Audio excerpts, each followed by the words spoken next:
The date is May 20th in the year 2025. My mind is still a week in the past, reflecting on memories planted in another day, another time, and perhaps another place. Strange. It has seemed all so familiar, the likeness of my visions uncannily identical to the room I find myself in still. The windows, speckled with faint traces of dust from the afternoon wind on the outside, beamed in the dying sunlight as the evening gradually swallowed the light. Shadows began to grow longer, making my desk and the items upon it, a pen, candle, and a notebook, to grow elongated, eerie to behold in their expanded state. The room could not expand in the same manner, but it was of no consequence, for there is room enough. To the right of the window and the desk below, faint music still escaped the old speakers on either side of my record player, the melody soothing my addled state of consciousness. When words fail, music can elevate meaning and clarity. This I know to be true. The proof is in the records below on the shelf. Artists and bands of all genres, ages, and impressions who could manifest through space and time into these four walls with just the scratch of a groove. While the colors and prints of the dozens of jacket spines from my music collection emblazon the right side, the left side, directly across the floor, stares back in stark, bleak contrast. This, however, is not without intention. Just as inspiration emerges through the crowded depths of blended sounds and sights, so too can it be found in a blank canvas, where the only images are in the mind of the beholder, who waits to project them for all the world to see. I stand, I sit, sometimes on the floor or in my chair, staring around this space, taking in the breadth of its offerings with both curiosity and resignation. My resignation is not born from physical limitation. I need only turn the handle beyond the shelf, pull back the door, and exit whenever I please. No, personal freedom is only as valuable as one perceives it to be, and to what expense it can afford. No amount of currency can ever buy creativity, save perhaps if the buyer paid with fool's gold. You can appreciate all manner of creative outlets, music, film, theater, or dance, but until you remember that learning these things is an investment of self-worth and not mere monetary habit, can you be truly capable of creativity yourself. There were times, many times, when I believed that I had finally taken this mantra to heart, learned by its principles, and inscribed its logic to my own venture in creativity, writing. I must be more specific. The concept of a writer can be broad, expansive, and versatile, while simultaneously meaning nothing at all. In the past, I dabbled in all manner of writing styles, but through every venture, I always returned to my roots of storytelling and imagination. Just as one can never forget a certain smell, taste, or sensation, I presume that my experiences in creative writing and expression will not soon part with me, and perhaps will remain in my soul long after my physical being has expired. At least, I presumed as much till yesterday evening, 24 hours in the past. I have previously given you a description of 3 sides to the room I found myself in then and now, but I have not shared anything about the 4th. There is a 4th space in this room, just beside the door, that can take one out and away from here. One that reflects not just my past and present, but one that, as I discovered, can show me my future. When I stare into it, I see what has come before: my desk, my window, and what lies beyond it, and my shelf of musical treasures. To do so, though, requires me to look beyond the greatest presence in my periphery. As my eyes lock to this obstruction, it stares right back at me. Brown eyes dilated with a kind of feverish focus. I take those eyes in for only a minute, and then I gradually shift my gaze above where they focus. At the forehead, crinkled in concentration, and the hair, dark black like raven's wings, folded over the rest of the head.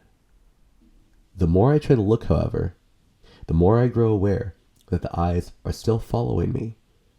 Wherever I look, they look too, taking in me as much as I do the same. My eyes drop down. Black shoes, dark jeans, a sweater, slightly large to accommodate a shirt underneath. The sweater is green today, but not always. Sometimes it is black, sometimes red. And as the summer months gradually draw nearer, there will soon be no sweater at all. Mustering my courage, I look back into the face with those eyes. Those eyes, brown to the pupil, stand 3 shades darker than the skin on the rest of the face. The nose spans a bit large, not unseemly, but slightly crooked. Just below, the full lips draw together in a stern way, but relax for just a moment as the beholder, me, takes them in. I don't wish them to be mad, so I try to smile. It takes a moment for me to spread what I hope can be interpreted as a smile across my lips. But then the figure reciprocates. I smile wider, and the face now shows teeth as the lips part, feeling my own start to emerge at the same time. I took in all in this pattern last night: the eyes, the hair, the shoes, and then back up to the face. Despite my fatigue, I did my best to smile, to show at least a trace of humanity to the one person occupying this room with me. My smile started to fade, but this time his did not. I felt my heart jolt up into my throat, and I expected to see them react the same, stepping away from me with an air of shock and fear. Yet they didn't. Quickly I looked away, put my hand over my eyes, and squeezed them shut for several moments, not sure what I would find when I turned around and opened them again. It was then that I heard a voice. "What's the matter? Not who you wanted to see?" I knew that voice. At least, I think I did. The tone was the same, a steady sequence of words so innate and familiar that I could have recognized it in my sleep. I hoped that this was all it was, a figment of imagination born from sleep deprivation and an overactive and exhausted mind. In a dream, I would turn around, look back at the speaker, but they would be gone. In that moment, I decided to test my theory, and perhaps my very sanity. I spoke back.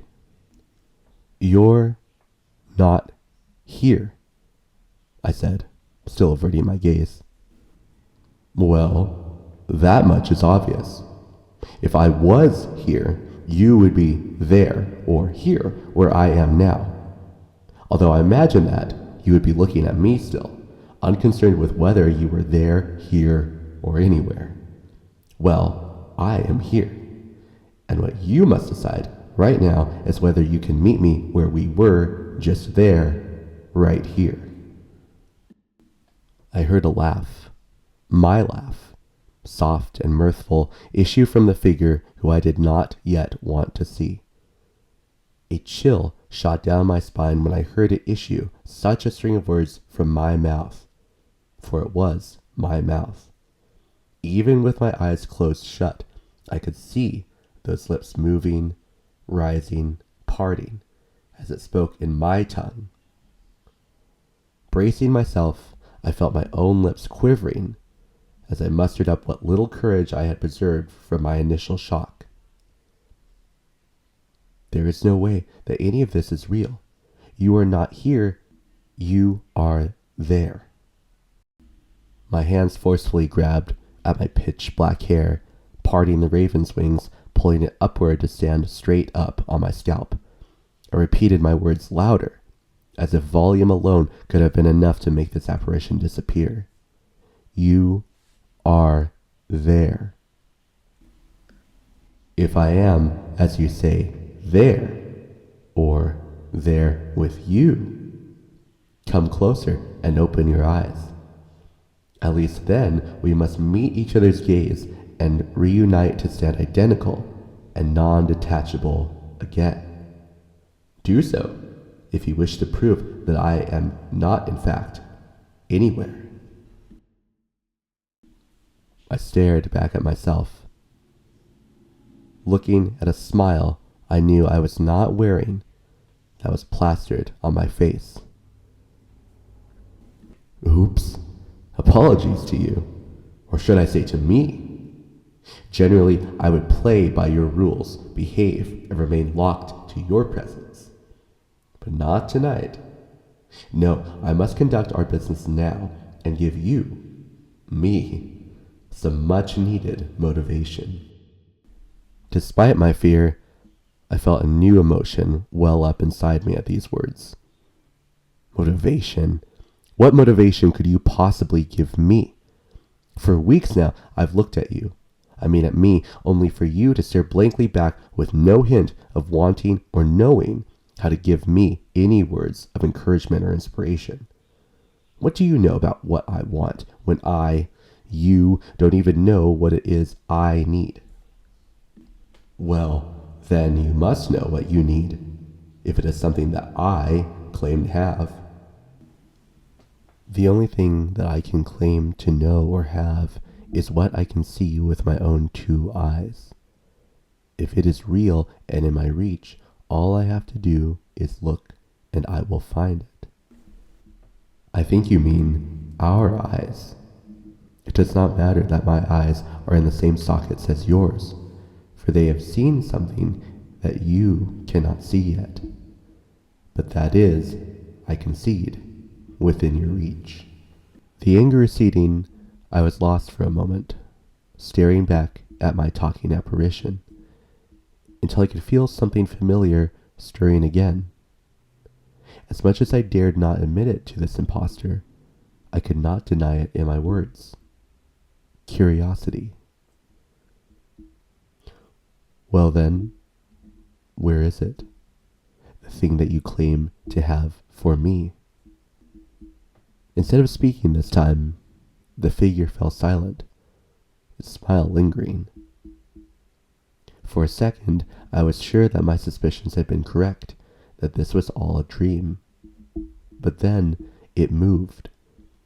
Up extended the arm and hand, reaching and flexing, pulling towards the edge of its aura, reaching towards me.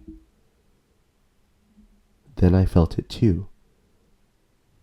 Even now, I still tell myself that it was pure instinct, that no power but my own could force my hand in such a way. But then again, it was me, I suppose, who lifted it to begin with. My hand reached out, fingers straining against a new direction, fumbling in the gathering darkness at the dimly shining space beyond. Perhaps in my state, I wished that they would find the doorknob, opening it to reveal sanctuary beyond, and that I could run from here and never return. But then, my fingers, grasping and scraping only seconds before, came to a stop around the crevice of another chasm, this one obscured by smooth glass and a fragile frame. Go on, the voice, my voice, was no longer in sight from the being in the mirror. Instead, it now came from my own head. Go on and pull back the door. See what I can give to you.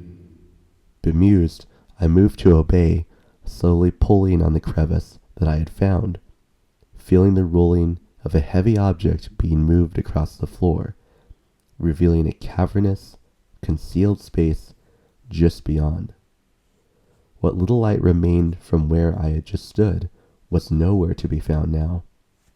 The room, the space, and myself were swallowed with an empty black night, where time and space did not hold principles or structure. In my head, I heard the voice again. Well, what do you think about that?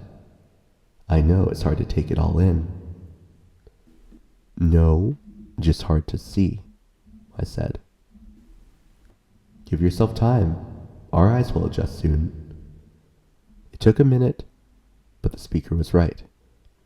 As my eyes slowly gained clarity in the void, I realized where I was. Ah, yes, you do remember. I'm glad. I hoped that it wouldn't take me long. The voice laughed softly again, with a chuckle that only I could make. How long has it been since we've visited this space?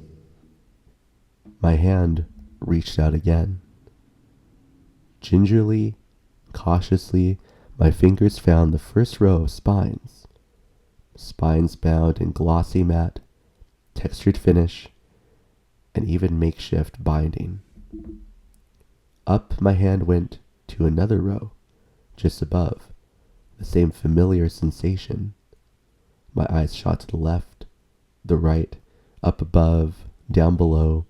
It was not myself I saw anymore, now that I had pulled back the obstruction keeping me from these wonderful sights. Without opening a single one, I could feel the crackle of paper, the smell of settled glue, or faint traces of dust. I could hear the words that lay on the pages, speaking louder than the voice which came out of me. Long enough. Long enough, the voice echoed with me. This is usually the time that I would leave you to pick and ponder your way through the remains of this space. But time is of the essence. I already feel myself beginning to be called back. On the shelf by your hand, there is one book that is of great interest to me, and I'm sure to you.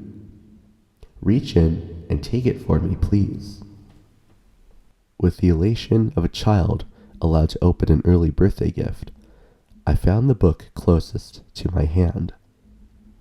It was not large, but sturdy enough, with space enough to hold the several dozen pages in its binding. Holding it now, I felt triumphant.